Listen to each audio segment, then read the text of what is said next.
Roll number 22। Yes sir. Roll number 24। Yes sir. এরপরেই শেষবারের মতো বন্ধ হলো হাজিরার খাতাটা। হয়তো পড়ে থাকবে লাইব্রেরির কোণে এক ধুলো মাখা শহরে। হয়তো ওই খাতাটা আর কোনোদিন খুলেও দেখা হবে না। ধুলো জমে জমে পৃষ্ঠাগুলোও পূরণ হতে থাকবে। সেখানে জড়িয়ে থাকবে 10টা বছরের মায়াজালে ছিন্ন করা সেই আবদ্ধ পৃষ্ঠাগুলা। কিছু নাম আর তার সাথে জড়িয়ে থাকা জীবনের সকল উষ্ণ স্মৃতিগুলা। বন্ধু, আজ আমি কলেজ যাব না, তুই আমার প্রেজেন্টটা দিয়ে দিস। তখনই স্যারের হাতে ধরা খেয়ে কান ধরে দাঁড়িয়ে থাকা।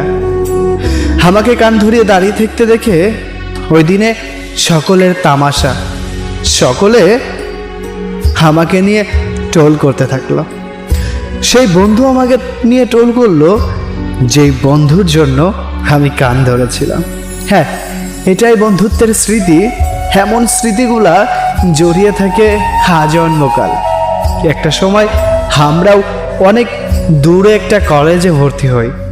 সেখানে গিয়ে নতুন নতুন কত বন্ধু হয়, কিন্তু দিন শেষে রাত্রে যখন একাকী নীরবে স্মৃতির পাতায় বিলীন হওয়া স্মৃতিগুলো আবার মনে পড়ে যায়, তখন চলে যায় স্কুল জীবনে।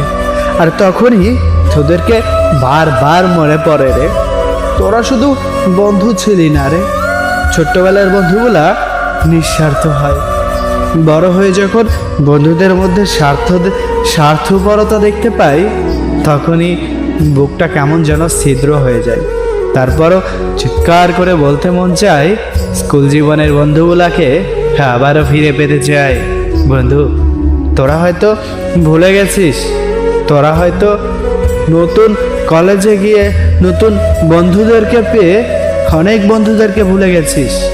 হুট করে যখন পথের ধারে তোদের সাথে দেখা হয় না, মনে পড়ে যায় সেই ছোট্টবেলার দুষ্টামোর কথা, মনে পড়ে যায় সেই ছোট্টবেলার আড্ডার কথা, মনে পড়ে যায় সেই ছোট্টবেলায় কতই না পাগলামি করতাম, মনে পড়ে যায় বেতন ছাড়া কত চাকরি না করতাম, কত ছোট ছোট ঘর বানাইতাম, মাটির হাঁড়ি পাতিল বানাইতাম, আরও কত কিছু।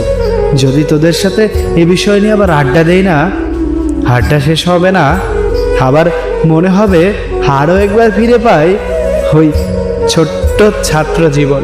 দেখ, এখনো কিন্তু অতটাও বড় হয়নি, একটা সময় অনেক বড় হব, তোদের সাথেও আর দেখা না করবো।